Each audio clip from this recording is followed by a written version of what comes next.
ప్రభునందు ప్రియ దేవుని బిడ్డలారా, బాగున్నారా?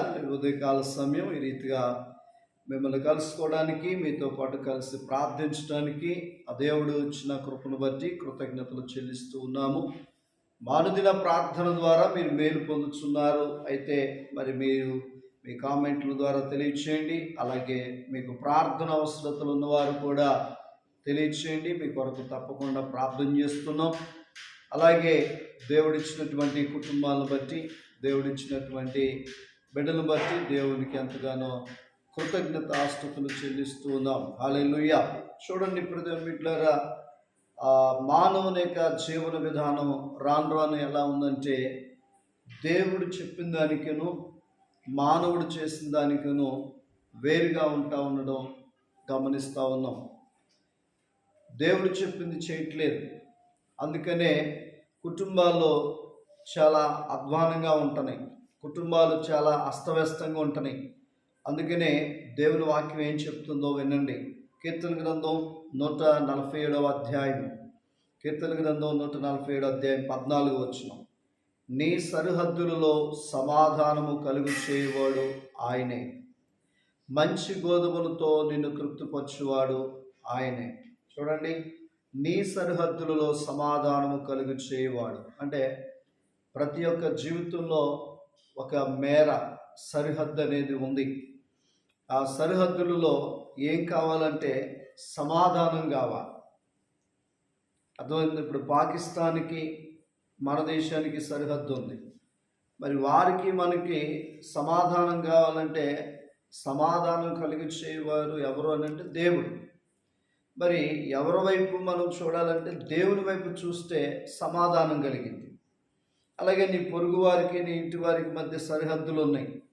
అక్కడ కూడా వారికి నీకు సమాధానం కావాలంటే అది కూడా దేవుడివ్వాలి. చూడండి, కొంతమంది ప్రక్కనే ఉంటారు, కానీ ప్రక్కనే పోర్షన్లకి సమాధానం ఉండదు, ప్రక్కన స్థలాలు వారికి సమాధానం ఉండదు. కారణం ఏంటంటే పృథుని బిడ్డలారా, వాళ్ళ విధానం వేరుగా ఉంటుంది. అందుకనే నీ సరిహద్దులలో సమాధానము కలుగు చేయవాడు ఆయనే అని చక్కగా వాక్యం తెలియజేస్తూ ఉంది.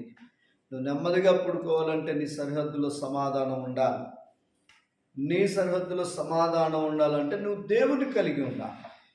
నువ్వు ఎప్పుడైతే దేవుని కలిగి ఉంటావో నీ సరిహద్దులో సమాధానం ఉంటుంది. ఇప్పుడు చూడండి, కొన్ని దేశాల్లో యుద్ధాలు జరుగుతూ ఉన్నాయి. కారణం ఏంటంటే సమాధానం లేదు. ఎందుకు సమాధానం లేదు అని అంటే వాళ్ళపైన వీళ్ళు, వీళ్ళపైన వాళ్ళు భయంకరమైనటువంటి పరిస్థితులు దాడి చేసుకుంటూ ఉన్నారు. కనుక ఇప్పుడు మనందరికీ కావాల్సింది సమాధానం. మన సరిహద్దుల్లో సమాధానం కావాలంటే మనము సరిహద్దులను నియమించినటువంటి దేవునికి లోబడాలి. ఈ సరిహద్దులు నియమించింది ఎవరు?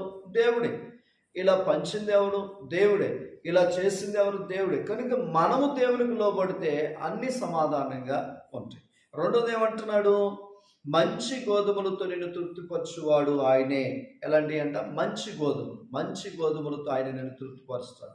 ఈ ఉదయం ఆహారం లేక బాధపడుతున్నావా? నీ పిల్లలకి పట్టడి అన్నం పెట్టలేని పరిస్థితులు వేదన పడుతున్నావా?